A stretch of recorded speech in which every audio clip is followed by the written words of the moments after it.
Welcome back, everybody.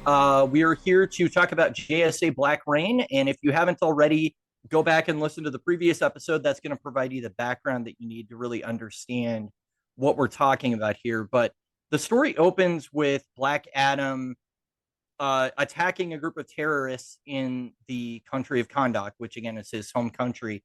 And these guys are pretty horrible. Like, we find out that they're using child labor, they have child soldiers. I mean, it's very clear that they are evil and that they're not. Yeah.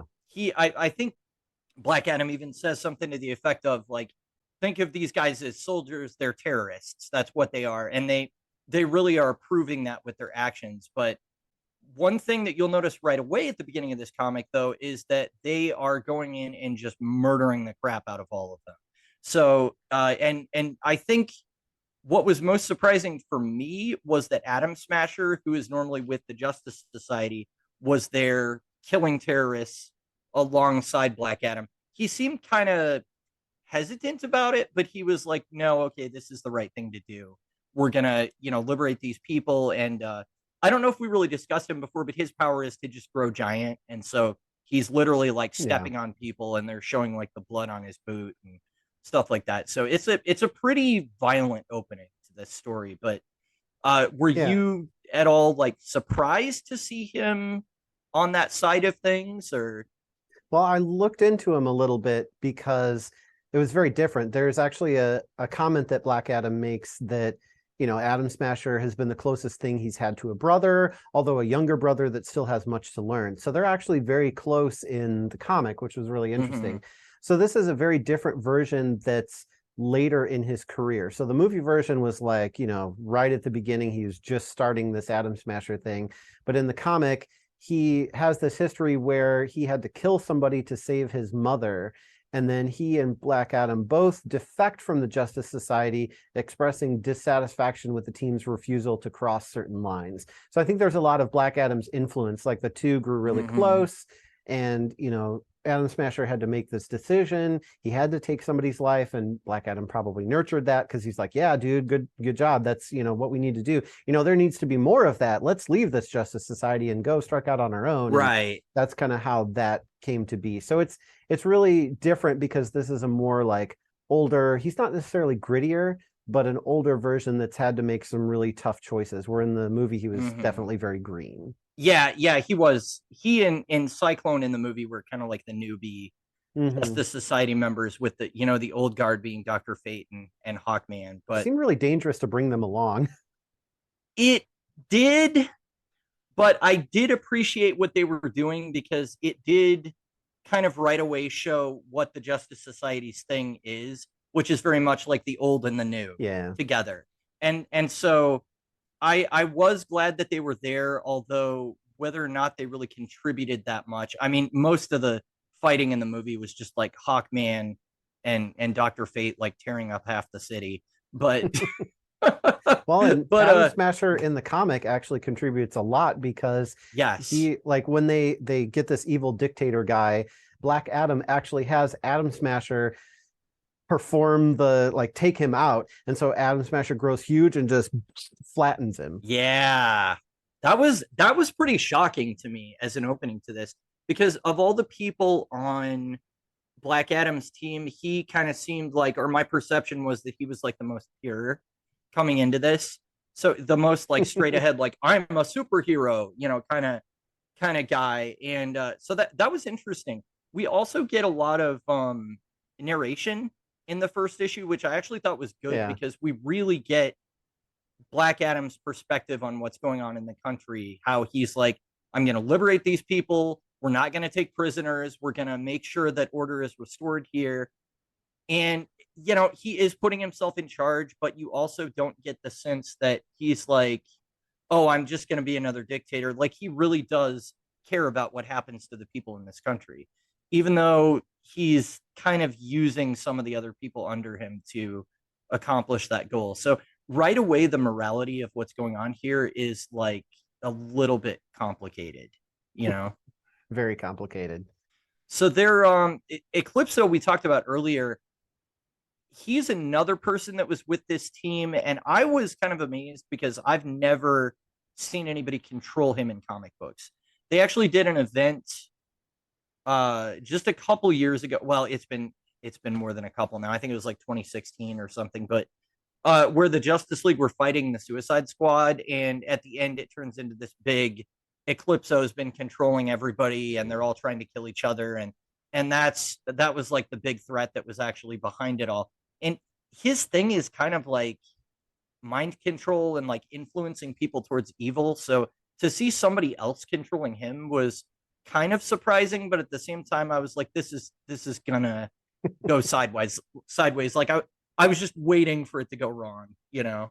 Yeah, and it did go wrong because the Mm-hmm. tattoos that were binding him that the guy had, he got cut. And so that actually severed the part of the tattoo that was Mm-hmm. preventing him from taking over, and he does. And so the guy figures out that the best way to, deal with Eclipso is to take himself out of the equation, and he jumps off a building. And that Yeah. was pretty gruesome for even for this story, I think.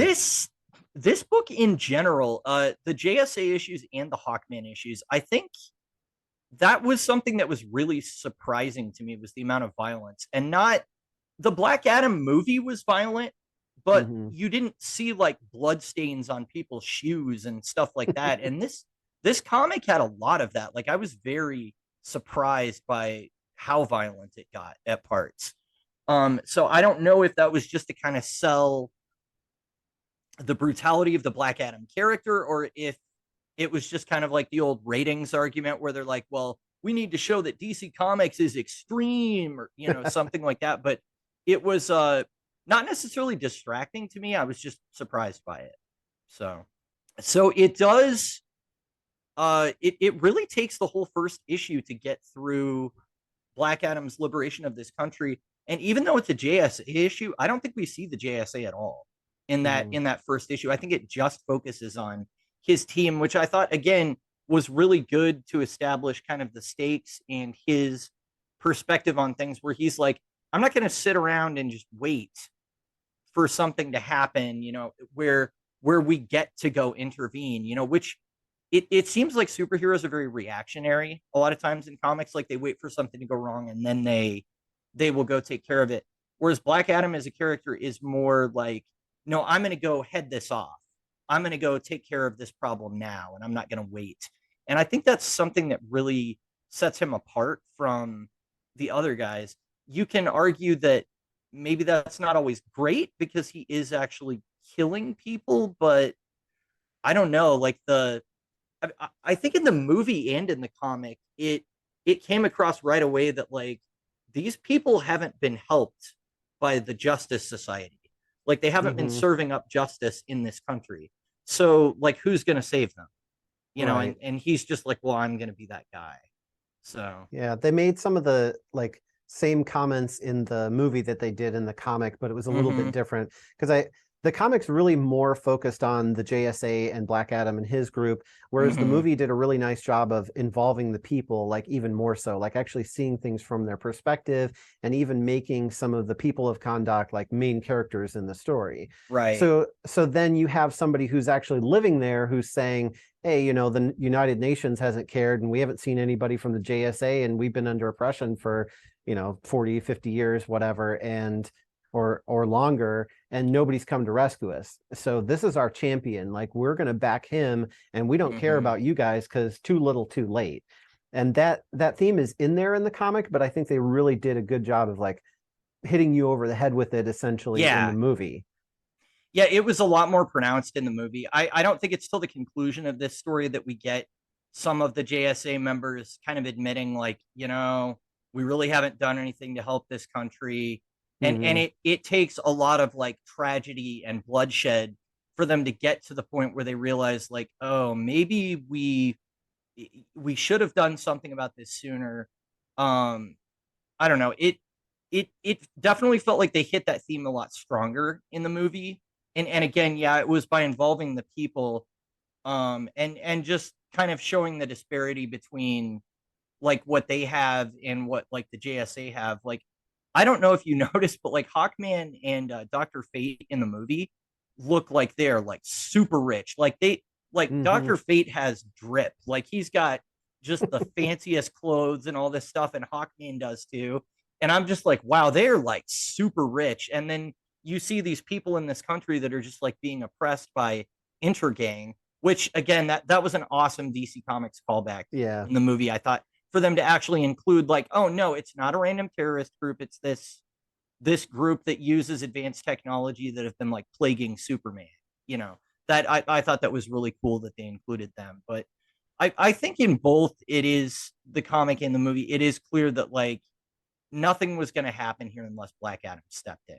Yeah. So I don't know. Well, and like you said, you have these two guys basically showing up wearing what looks like gold all over them. Yeah. And it's like, you guys have no idea. You know, Right. it's that typical like, you know, you have some people who are being oppressed and the super rich billionaire playboy comes to save them. And it's like, is this really, you know, who we should be rooting for in this Right. situation? And it's even more so now that we have Black Adam. And it's like, yeah, we're taking him 100 times over you, even if he, you know, splatters blood on the streets. We'll take him over Right. you any day. Right. Well, I think, and again, this may be spoiling. I think had I not seen the movie, maybe I would have looked at this comic a little bit differently. But Mm-hmm. having the people's perspective in there is huge for showing why he matters to this country. And one thing I really liked about it was that he was very clear about, at least in the movie version, like, no, I'm not like the superheroes in other countries. No, I'm not like you guys. And I'm going to be Kondok's champion. That means we don't share the same values. We don't do the things the same way. I don't know. It's kind of like on Deep Space Nine, you know, when we've got Captain Cisco and Starfleet coming in, and they're like, we're going to enforce our values on the Bajoran people. And I think there's an early episode where Kira's like, what I'm telling you is Bajoran interests and Starfleet interests are not always the same. Like, we're not always going to be on the same page about things. And in fact, the writers realized that and kept Bajor out of the Federation for the whole run of the show, because they were like, we feel like they don't join. You know, we feel like Mm-hmm. they don't become a part of that organization. So it is interesting because the movie and the comic does kind of feel like a pushback against this like homogenized universe where like everyone is exactly the same. So Yeah. Well, and even in the superhero groups, because you have the JSA who's sort of enforcing that like world peace, and you have mm-hmm. Black Adam who's very much centered on, I want to protect my country and my home. And so it's almost more like you have your local, you know, enforcers who are going to make sure that the local stuff is taken care of, and then you have the larger groups who do like Right. the world stuff. And like, you know, in the example of Bajor, like they weren't looking to join Starfleet and go explore and do all this stuff. They really just wanted to be, they wanted to do what they wanted to do and be left alone. Like the Yeah. Cardassians came and screwed everything up. So it was that Mm-hmm. same sort of thing where it's like Kondok, they were fine on their own. They didn't need anybody else. They didn't need anything else. But they, you know, this guy came in, had a huge army and enslaved them all. And that's really all they Right. wanted, was just to get that crap out of there. It's not like they're looking to, you know, expand and join the rest of the world and join the United Right. Nations and all that stuff. And especially because they sort of feel like they're outcasts from that, because again, nobody came to help. Nobody, you know, Mm-hmm. nobody stopped by. Hey, how you guys doing? Oh, you need some help? You know, nothing. Right. And so the line they were drawing in the movie seemed to be, oh, he kills, therefore he's bad. And so that's how Hawkman and Dr. Fate and, you know, Atom Smasher and Cyclone get involved in the movie. That also seems to be what happens in the comic book, but there was a little bit of a disconnect for me here, really in both versions, because the Hawkman that I know from comics, he is not like just a kill happy maniac. However, I have seen him kill his opponents before. That's something that occasionally does happen.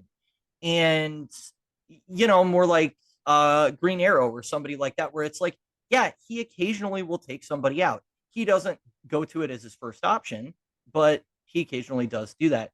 So he felt like the wrong choice to be the guy coming in saying, you've gone too far, especially because in the comic, we have him take out a villain named Mattermaster who's holding this wand, And what Hawkman does, instead of like going and breaking the wand or knocking the guy out, is he goes and cuts the guy's arm off that's holding the wand. And then he like walks into a room with the JSA and he's like, "We've got a problem." And he's like covered in blood Yeah. and all this stuff. And I'm just like, "Oh my gosh, you're the guy that's going to tell us that what Black Adam's doing is not okay." Like, Well, but he makes an excuse, right? Because he's like, oh, he'll be fine or whatever. But like they could use that wand because it manipulates matter. They could use that yeah, wand to reattach his arm. So it's kind of like in the movie where Black Adam's like, well, I knew you'd catch them, that kind of thing. It's like, did you really though? I don't think you thought this through. But like the imagery in the comic made Hawkman look so savage. And when he's got yeah, like all that blood dripping from him and everything. And then later when he confronts the team that's siding with Black Adam, he says, "You are dogs that need to be hit, but because you are friends, I will not make you bleed much." And then during the battle yeah, sequences with Dr. Fate, he says, "Father, you're spilling blood." Hawkman responds with, "We do what we must." And yeah. I he thought rips Frank off Miller. of I'm sorry, I was going to say I thought Frank Miller was writing for a second with some of right. that dialogue. Well, and then he rips off one of the how do you say that, Featherians? I think it's feather ends. It's obviously the word feather, and Yeah. then they're like winged people. So he basically rips off one of their wings and says, "Oh, it should grow back." And then even Black Adam makes a comment that in this lifetime, Carter Hall lacks both clarity and sympathy. So he's definitely more brutal than the version in the movie, and definitely not the right spokesperson for, hey, maybe you shouldn't kill people. Like, what have you been Yeah, doing? yeah, he's going around like ripping off wings and cutting off bad guys' arms, and I mean, yeah, it's a little hard to.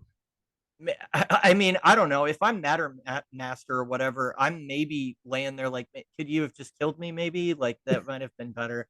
I don't know, Or just beat me up, like hit me but with the yeah, hammer just and like hit me in the I'd head or recover. something. But I will say that Hawkman in the movie was awesome. I Yeah. loved seeing the CG on his wings. Uh, just seeing how well he was able to throw down against Black Adam and all of that stuff. And they didn't get overly violent with it, where it was like bloody or anything like that. But it Mm. was very clear that like, no, he is a powerful character. He's a heavy hitter, and I think that they communicated that really well while still showing Black Adam is more powerful than he is. Yeah. So it was really satisfying to see him in the movie. But yeah, this comic version is definitely a whole different animal. I mean, I wonder if just this particular reincarnation of him has less sympathy, and that's just what they're going with. I don't know.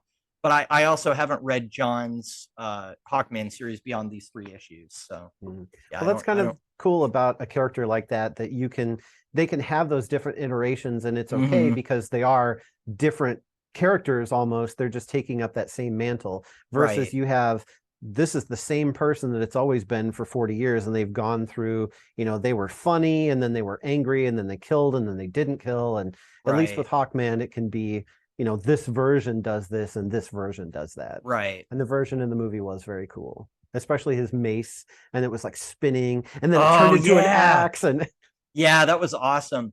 Oh, I was going to mention actually that. So in the movie, the ability that he had, and I think maybe we talked about this off, the podcast, but Mhm.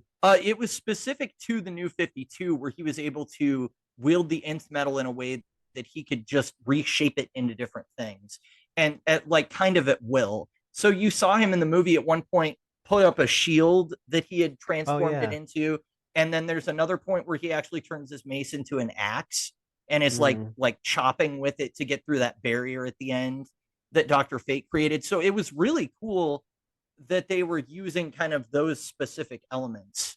They didn't really make much clear about his backstory, but I'm kind of hoping that maybe he has a solo movie or something like that. So, Yeah. but it was definitely cool. I think the interesting thing and the way that they use the brutality thematically in the comic is that he becomes the temporary chairman of the JSA, and Mr. Terrific steps down and is like, "Yeah, I'm going to let you do this because Black Adam. You were there at the beginning with him as Prince Khufu. You know his history, so obviously you're the best person to lead this team." And I don't know if it's purely Hawkman's leadership, but it's definitely a component that his aggression and his brutality really took them in a direction that was not good Yeah. for the team, and it really kind of blows up in their face when they get to Kondak. So I don't know. I thought that was interesting. It was obviously a clear character choice for Hawkman that kind of led the team to this point. So at least Johns was being kind of intentional about what he was doing there, I feel like. Hmm. Speaking of the JSA, did you feel like the team was maybe a little too large in the comic? So it was funny because like the version of like Black Adam's team, I think in the first issue that you get, it's like, okay, there's a couple characters here, you know, Yeah. some I know, some I Mm-hmm. don't. Okay, no big deal. And then I think it's the next issue where it's like all the way up and down the sides of the cover or one of the interior Yeah. pages where it's like, here's the like 20 characters that are in this and JSA, and they're like in civilian clothes and they're split up into different groups. And so they're not even in Mm-hmm. their like iconic outfits, and they're having conversations and they're using their like civilian secret identity names. And I'm just like, okay, I have no idea what's Right. going on here. Like it was just super overwhelming, but it was cool to see Power Girl scare those sexist dudes that had like girls gone crazy hats on there or bandanas or whatever. Right, right, right. But like when they started to get into that political stuff with Hawkman seizing control of the JSA and then hearing everybody's various opinions on the matter, it was just like a lot going on at that one Yeah. time. And there were so many characters sometimes in some of the panels that the speech bubbles looked like they were squished in between people's heads Mm-hmm. because there was so much like dialogue plus people in there. So it got overwhelming a little bit. Yeah, I 100% agree with that. I think that it was a really good choice for movie going audiences for the movie to way pare down that team and just focus on like, okay, who are the core characters that we want to focus on for this? And so they Mm-hmm. picked, Atom Smasher, Cyclone, Dr. Fate, and Hawkman for that. And they actually had the original Dr. Fate in the movie, who's Kent Yeah. Nelson. Uh, and I thought, the funny thing about that was originally when I heard Pierce Brosnan, I was like, he's James Bond. And I know a lot of people are going to be upset about this. So they're going to be like, no, Connery is the best. I grew up on Brosnan. That was my Bond before I knew any other James Bond. I love Daniel Craig, but I definitely have nostalgia for those like the late 80s, early 90s James Bond movies. I mean, that was my introduction to the character. So it I thought was going to be hard for me to see him as anybody else. But as soon as he sat there with the helmet, and he was like talking to it and just wearing different clothes, and his whole manner was kind of different. I was like, no, he's Dr. Fate, obviously. So it wasn't distracting to me in the movie, but I really thought that it was going to be. Yeah, So he did a phenomenal job. And like the character himself, like I always thought Dr. Fate was like, cool and different, but sure, definitely the movie version, I was just like, oh, Dr. Fate's awesome. yeah, Like he he needs to have his own was. solo movie or story or something. Mm-hmm. Like, get this Mm-hmm. man a series. Like, come on. It was really Yeah, good. it was really cool to see him use. There was one point I noticed when I rewatched it where he actually made like the Egyptian Ankh, and then he Hmm. like slammed it down on Black Yeah. Adam, and it turned into this prism that was like imprisoning him and everything. And there were a lot of really nice touches with the way that they visualized his powers was so different from Doctor Strange in the Yeah. Marvel movies, which I think was a really good call because you Oh don't want yeah. him just to look like the same, like another iteration of the same kind of thing. So that Yeah. was really cool. And they also kind of give him premonitions of the future, which was an interesting Yeah, thing. I had some issues with those because they didn't really, I think, explain exactly how that worked. But it was Mm-hmm. so again, spoilers for the movie, but basically through the events, there were a couple things that did seem like a little predictable, like, well, you knew the guy was going to come back to life and Yeah, stuff like that. And Doctor Strange didn't see any of it. All he saw at the Dr. end Fate, was, you mean? or I'm sorry, geez, forgive Wrong me. doctor. Dr. Fate didn't see any of that stuff in the Yeah. middle. He more so just saw the end where Hawkman gets killed and, replaces him in that vision. But he doesn't see any of the, like, this would have been really important to know. So his visions kind of suck. Well, I have a question about that. Do you think that he really saw Hawkman getting killed? Or do you think that that all just played out the way it was always going to? Well, and that's kind of Because what I I was a thought. little bit unclear on that. Yeah. That's kind of what I thought is maybe it was more the visions that he got were very choppy. And so he would only see snippets. And so it was more of him like Mhm. trying to make logical sense out of what he was seeing. So when you see Hawkman going, ah, like Yeah, he's in pain, you're like, yeah. oh, he's probably, and I know somebody's going to die. Well, this vision plus knowing somebody's going to die means it's probably Hawkman. So Yeah. so it could have been something like that where he was just sort of like picking at things and he's like, this guy comes back to life. Well, I have no idea who that is, so I'm just going to ignore that vision, and then doesn't realize it until it's too late. But Yeah, it it did seem a little convenient for the story that he only saw that tiny piece of the future. yeah. I don't know. It's interesting because in the comic, I think you get a truer representation of the way the Helm of Nabu works, Hmm. because you will see Hector Hall, who actually, again, he's the son of Carter Hall, which I was surprised by that when I first Yeah. read this. That was a shock to me. I was like, oh, the new Doctor Fate is actually related to Hawkman. Like he didn't go the hawk route, he went the like magic Yeah, helmet route. Like that's strange. yeah, Well, it's but not strange, it's fate, but you know what I mean. It's it's strange. fate exactly. Who am I to Um, judge? but the really interesting thing, and I've seen this in other comics, was the Helm of Nabu overwrites his personality at one point, and he's like, "No, I don't like what you're doing. I'm just going to take control of your body now, and I'll use the powers how I prefer." So the Yeah. wizard Nabu just overwrote Hector, and what was even worse was once he got in that dimension inside the helmet, he realized that, oh, my ex-wife is in here. Kent Nelson, who was the original Dr. Fate, is in here. Like all these people are trapped within the matrix of the helmet, basically. And that was very interesting to me, where I was just like, oh wow, it is empowering him to be a superhero, but it's also incredibly dangerous. Yeah, it's Like, almost like a cursed relic that it's like it's going to give you yeah, these great superpowers, but also it's going to take over your body and have annoying right. conversations with you when you're in the middle of battle. Yeah. I have some Justice League Dark issues from, I don't know, like 2018, somewhere in there, where they basically, the helmet decides you can't ever take me off. I'm always going to be on. And so can't remove the helmet. Oh, And geez. it's just like on all the time.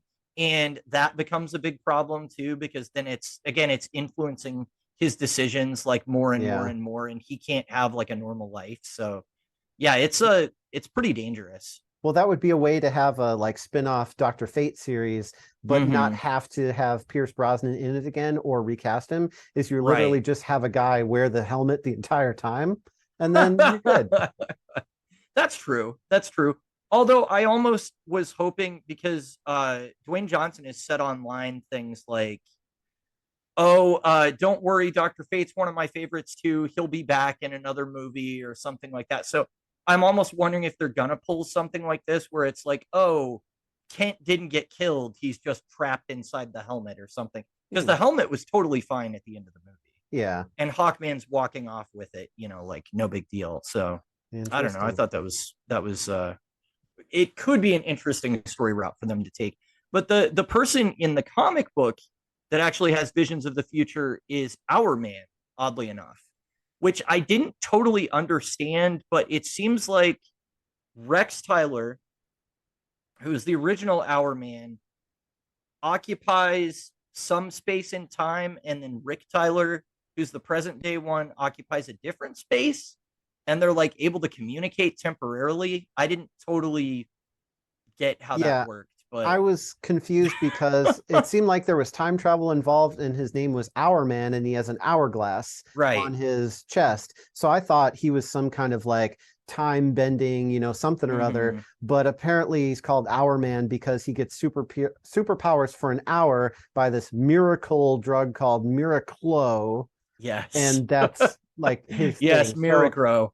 Miracle Miracle Grow, but it was really confusing because like the symbol and the name and Yeah. everything, like I was like, okay, what is exactly his thing that he does?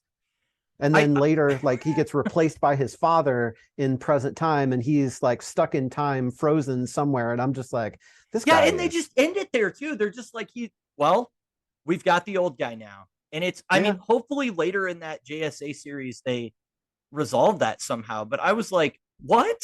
We're just gonna like swap him out, and it's like, oh well, that's that's fine, fine. I Hey, guess. welcome back. Good to see you. What? But there was some allusion to like a history of addiction there too, with Yeah. I guess his father was addicted to it, the Miraclo or something, and I wasn't Well, I don't know if it exactly was sure. they were necessarily like they had a drug dependency, but it was more like the power and the feeling that they gave. Because there was Oh, a okay. comment that was like, he'll keep chasing it even without the drug. So I think it was more like the benefit of the drug rather than the drug itself Oh, okay. is what they were addicted to. Yeah, And well, it was something that about makes gambling sense.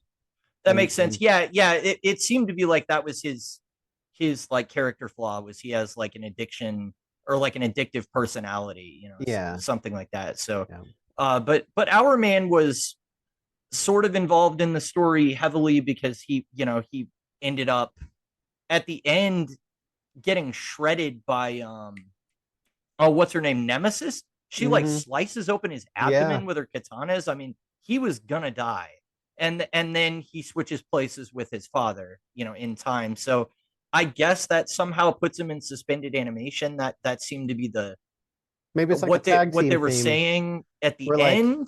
you tag one in and then the other one heals, and then when that one's healed you can tag them back out. Maybe they can, one of them's trapped in time and they just swap Like, places. yeah, I don't know. It's definitely a novel concept for a superhero, but it also felt like one of those, like, just the name and the powers and everything feel like such a golden age thing where it's like this was just something that somebody threw out there and put down on a Yeah, page, and it's not really that well thought out. they could have called So him like Drug Man or something like that, yeah, like just an on the yeah, nose name that's like you couldn't have been more creative. But right.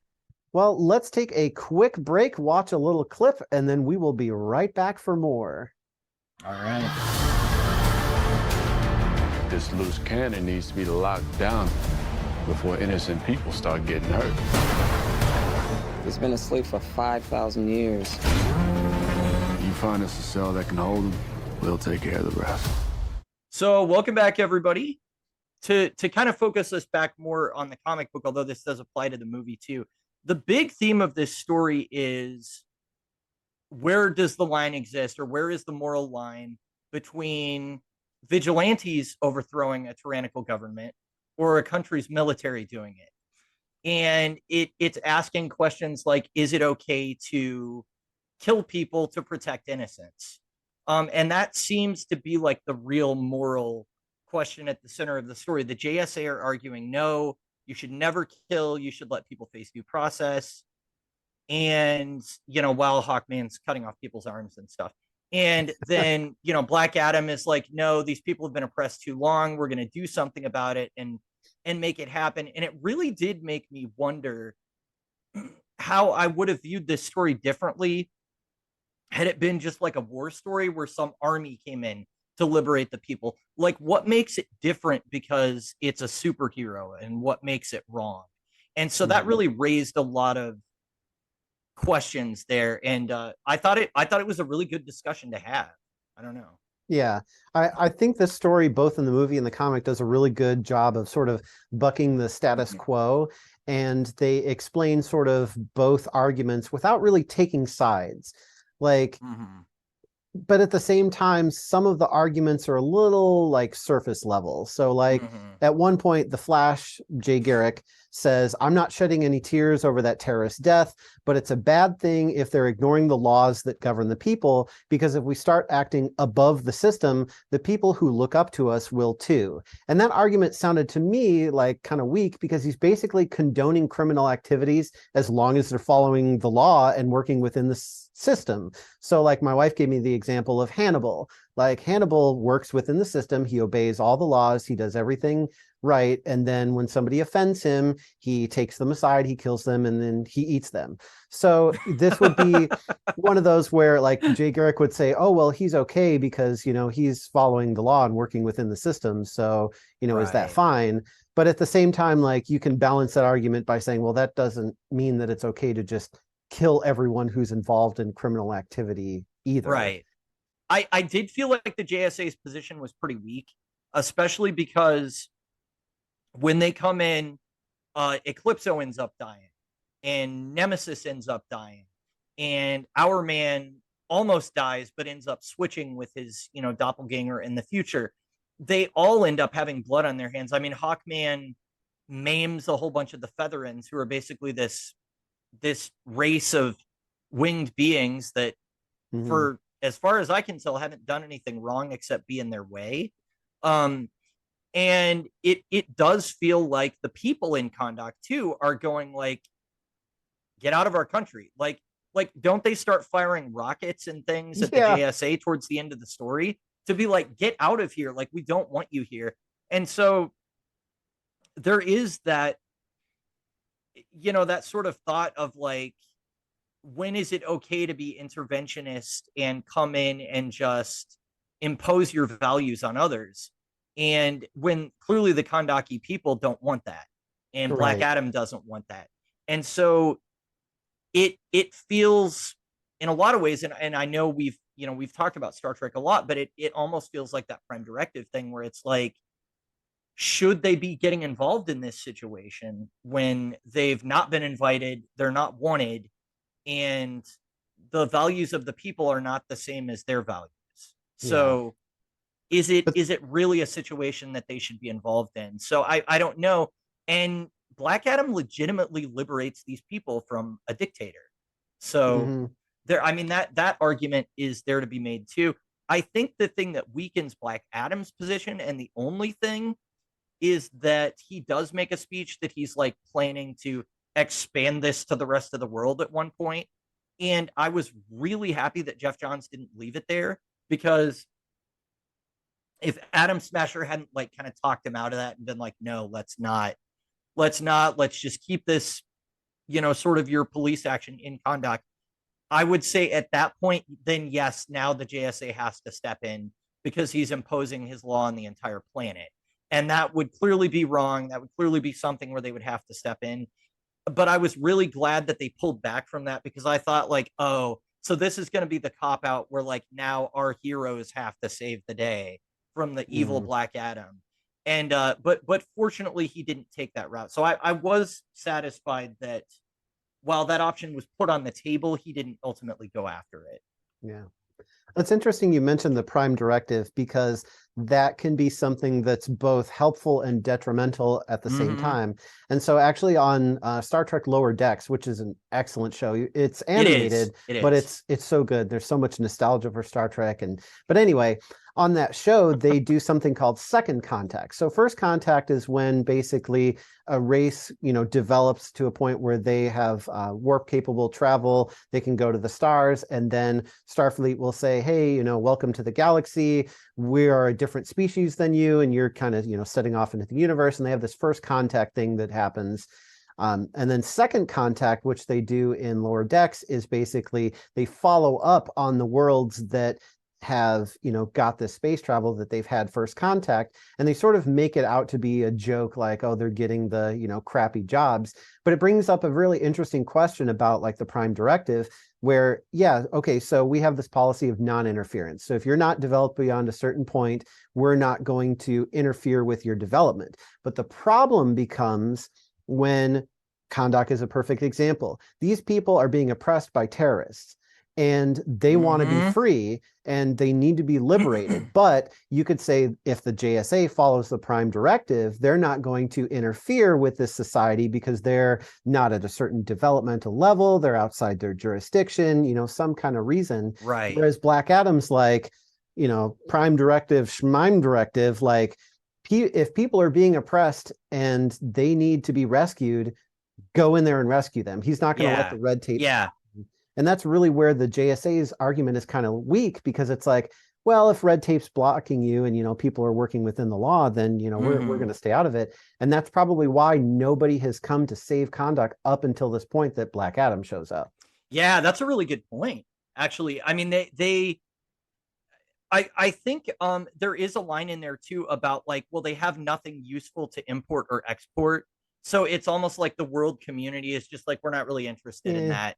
that Yeah. country because it's not giving us anything, or we're not getting anything from them. And so you kind of get that thought process as well, where it's like, oh, they're not contributing anything by Mhm. other people's thought processes, and then because of that, nobody's paying any attention to what's going on there. So Right.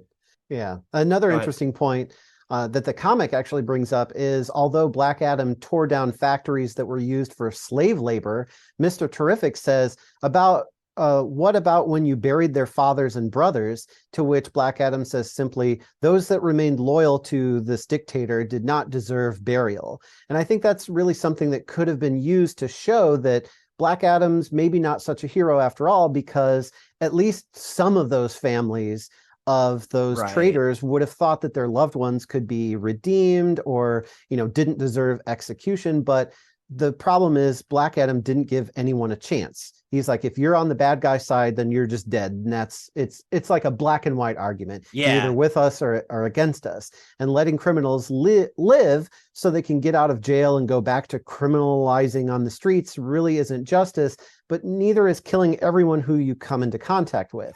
But without Yeah. any like mental powers, these super powered, people can't really know who deserves mercy or who doesn't.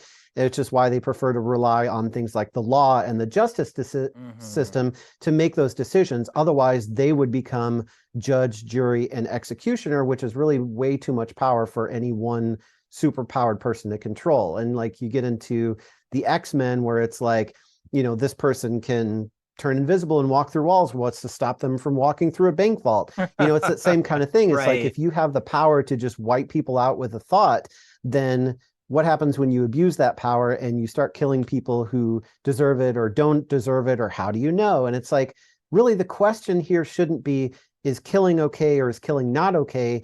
It should be more a question about like justice and mercy, like who deserves mercy and who doesn't.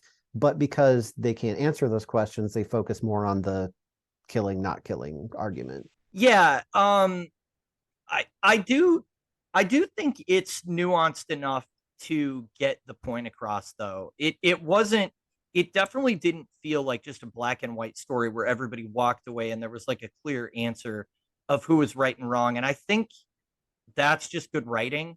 I would rather see it in that way. I would rather it be left up to the reader's interpretation, what you decide. And ultimately it almost feels like a happy ending at the end when the JSA leave and they're kind of like, maybe we shouldn't have gotten involved there at all.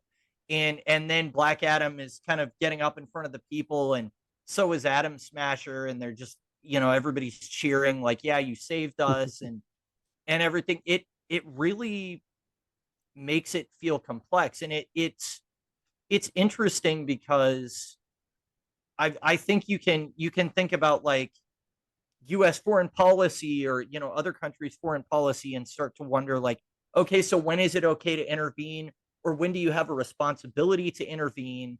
When there are things like human trafficking or arms deals, or like whatever is going on, at what point is it okay to come in and be like, all right, we're going to put a stop to this? Or at what point is it your responsibility to come in Right. and say, we're going to put a stop to this? And so those are kind of the two things that are pushing against each other here. And it's really interesting that it's like there's not an easy answer. Black Adam isn't just wrong about what he did, but he's not 100% right either. And I think it ends really well because it's got Atom Smasher. He's just been cheering with the people, but then he kind of walks off by himself and pulls off his mask and just looks at the camera, and you see him start to like tear up a little bit.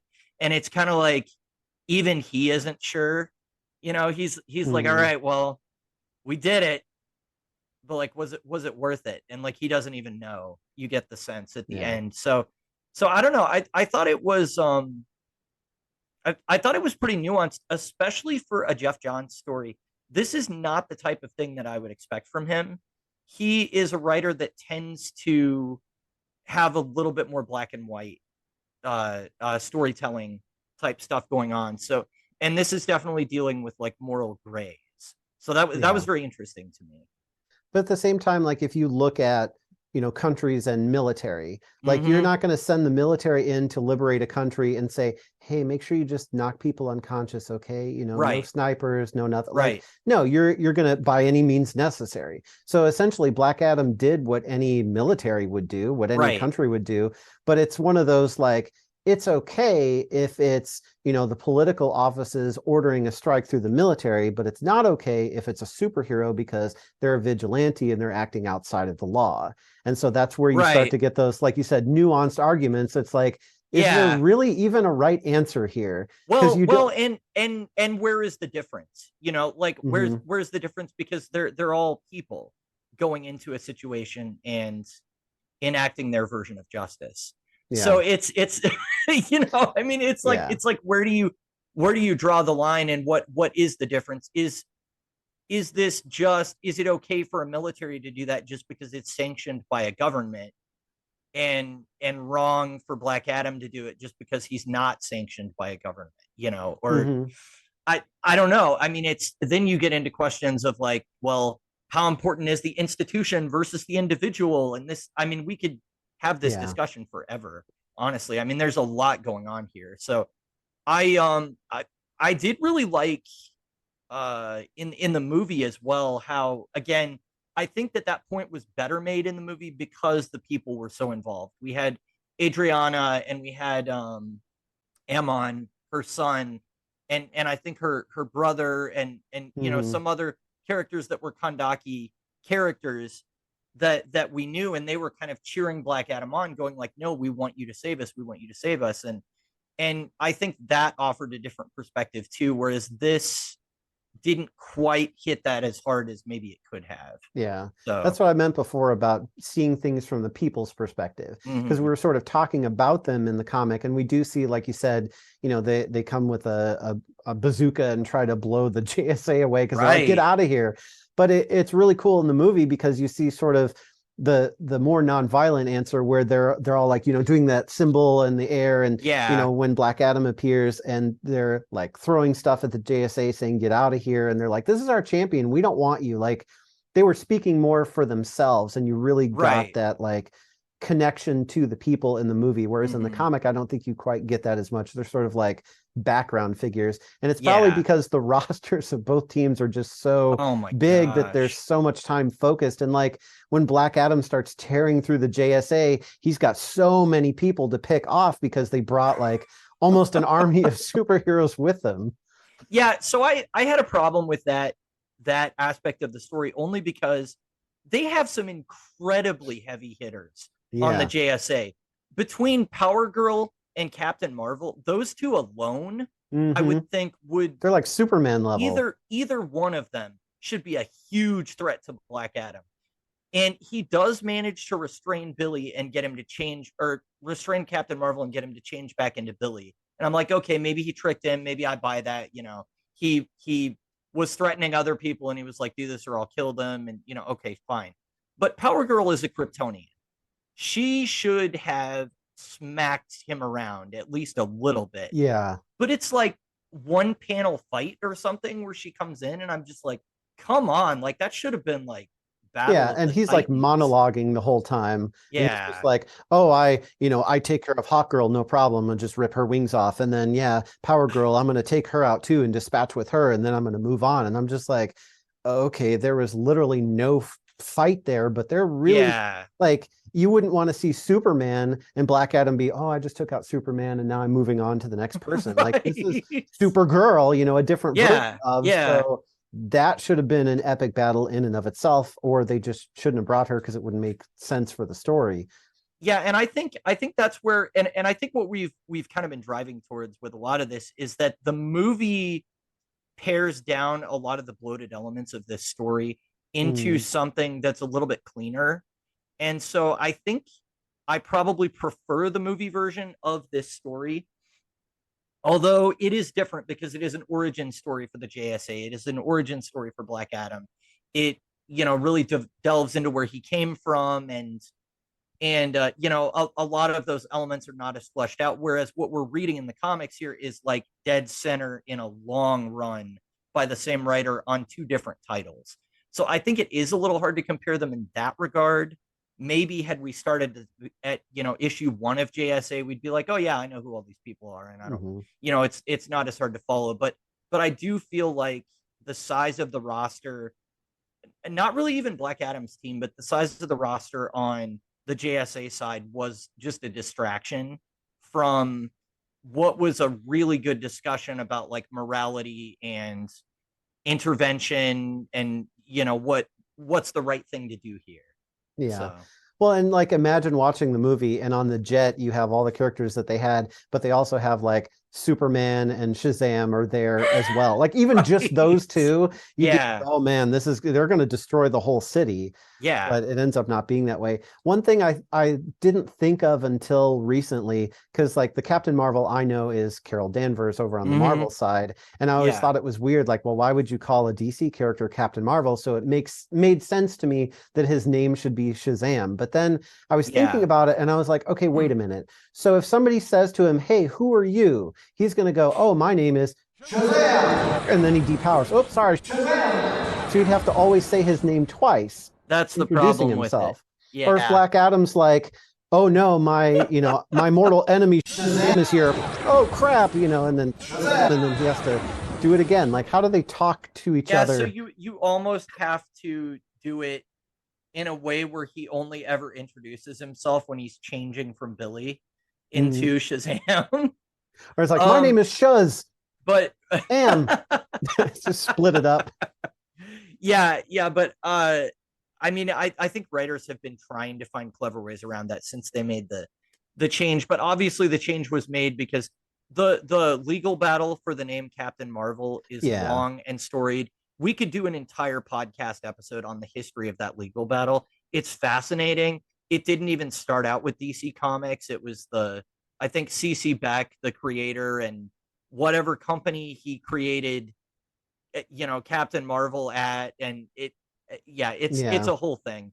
But eventually, in the modern era, DC was just like, we're tired of fighting with this. It's fine. His name's Shazam. It's whatever. Shazam had been the title of his comic book before, so I think they were just like, let's stop confusing people, and he's just a different character. So yeah. His name is his keyword that transforms him between having superpowers and being a weak child. So it's almost like if Superman had named himself Kryptonite. It's like, I'm telling you what my weakness is. Oh, hi, Kryptonite. What can I use to defeat you?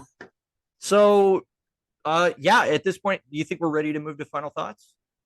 Yeah, I think so. All right, we'll be right back for final thoughts. All right. We like comics because they have no home. All right, we're back, everybody, and we're ready to go into our final thoughts for JSA Black Rain. Yeah, so this is really interesting, and I'm not sure if I did myself a service or disservice by seeing the movie first and then reading this.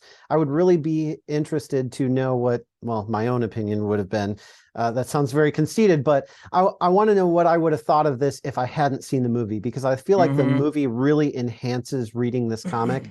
But I think, and for those of you that have read the comic before seeing the movie, maybe even read it when it came out back in the early 2000s, let us know your thoughts, because it would be really interesting to hear, your take on this. But I did see the movie first, and then I read this comic, and the movie filled in a lot of things for the comic. And so I really enjoyed it. And this would be a 4 out of 5 for me. There are definitely some things I think the movie does better. And it's kind of neat how the movie is sort of you take this whole JSA story and you pick out the Black Adam piece, and then that's more of the movie. Whereas the JSA version is literally it's the JSA. It has all the stuff in here. But I really like both the movie and the comic, how they don't take sides on who's right and who's wrong, which is a really good thing, because, most people hopefully don't like being told what to think by the media, whether it's social or entertainment or real world news or whatever, so it's nice to give you that, these are two sides of an argument, and we're not going to resolve this in sort of a cliched way. We're just going to end it sort of more in a stalemate and say, okay, you know what? If you don't want to kill, go on this side of the room. If you do want to kill, go on this side of the room. Stay on your side. Don't cross the line, and everybody will be fine. And they sort of just, put them sides that way. So those are my thoughts. Yeah. So I have been thinking about this the whole time, and I know that there are a lot of things that I've called out that I'm like, oh, the movie did this better, or the writing was a little bloated, or the roster was a little bloated, or they could have pared this down here or there. And so I was thinking, am I going to give this a 3 because it didn't live up to kind of the cleaner storytelling of the movie? But I'm not. I'm going to give it a 4 because I think that the conversation that it's having is important. And I think that the way that it gets its point across by actually killing characters and shaking up the status quo for the JSA, I think it's a good way of communicating the same idea that the movie does, of just like it's hard to come into a place where you don't know what's going on and just go like, these are the values that you're going to follow.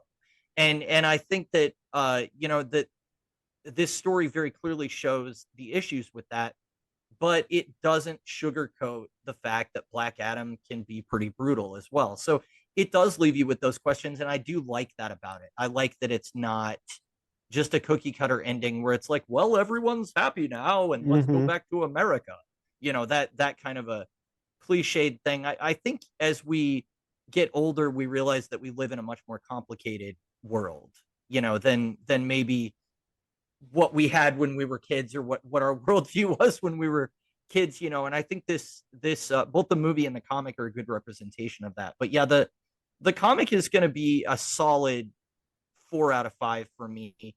And I think if I were to rate the movie, I was thinking like an 8 out of 10. I don't know why that's still a 4 out of 5. So that's the same thing. But that's probably about where I would put it.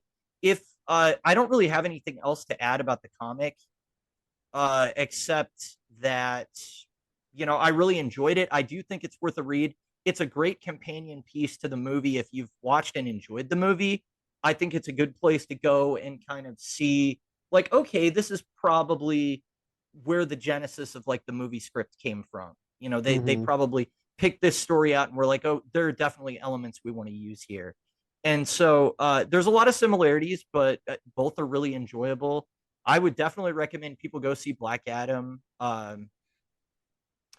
Just to close out, I would say that the most satisfying thing about Black Adam as a movie is that it's the first time I've seen a DC movie really that felt like all the pieces were connected to other things. There was somebody from the Suicide Squad in there. There was somebody from the Justice League in there. The Justice Society was in it.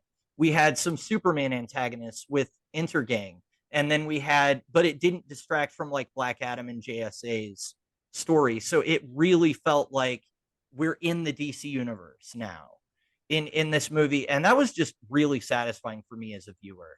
It's not perfect. It has some cheesy moments, but ultimately I think it was worth it. And again, if you like these kinds of like morality tales and those kind of discussions, I think you'll be happy with it. So yeah, it's really interesting. Like, don't listen to the tomato meter at all. Like right now, I just checked it, pulled it up. It is down to 40%. Oh my god! It actually keeps going down, but the audience score with 5,000 plus verified ratings is at 90%. So I don't know what exactly it is. The critics, they say it's a wildly uneven letdown. Like, well, what's a letdown in this story? Like, I don't get, maybe because it's not that cookie cutter type ending and it's not telling you what you should think. Maybe that's why the critics are having a hard time with it. Yeah, I don't know.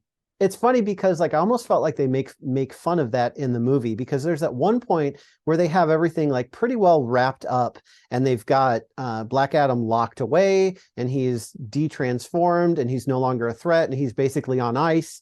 And the JSA goes back and they're like, all right, we've neutralized the threat. He's under wraps and everything is good. And they could have ended it there and just been like, okay, like you said, go back to America and everything's fine and forget about these Kandaki people. But then, stuff starts to happen. And then they realize that they actually need Black Adam because of, what he can contribute, and they have to rescue him. And then the movie continues. So it was almost like they were poking fun and saying like, well, here's the ending. Everything's done. Yeah. Except it's not like we have more ending. Yeah.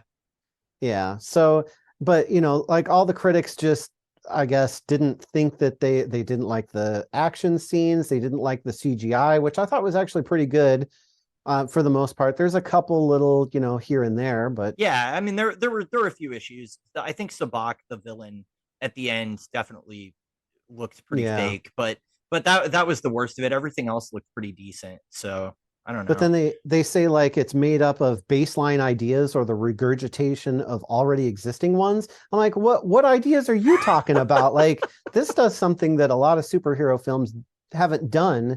And Yeah. just like the comic, it's the same thing where we give you this like, well, which side is right? And we're not going to tell you, you decide for yourself. Like, what? Right.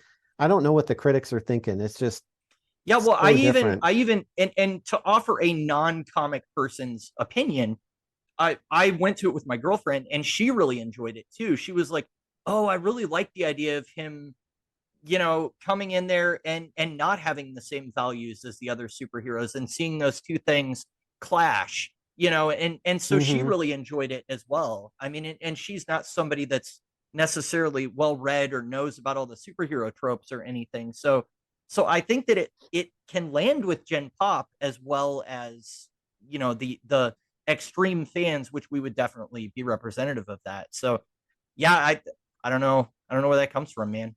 I don't know. So go see it. And then also let us know what you think. If you've enjoyed this episode and you do want to purchase JSA Black Rain for yourself, it's really good, so you should.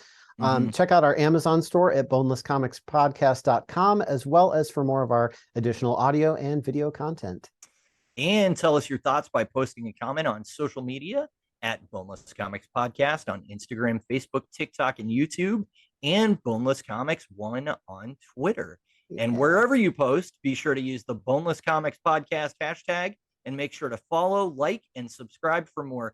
And hey, if you're going to rate us on Apple Podcasts, one important thing, if you hate this podcast, I would encourage you to continue to listen and just in hate, but don't give us a rating. But then if you like it, give us a 5-star rating. But we don't want anything in between. Like just either don't rate us or give us 5 stars, nothing else. I think that's fair. So yeah. So next time, tune in for a discussion on Wildstorm's 2010 Nier miniseries, written by Ricardo Sanchez and penciled by Carlos de Anda. Until then, thank you for listening. Thanks for listening. We'll catch you later. We like Comics? because they have no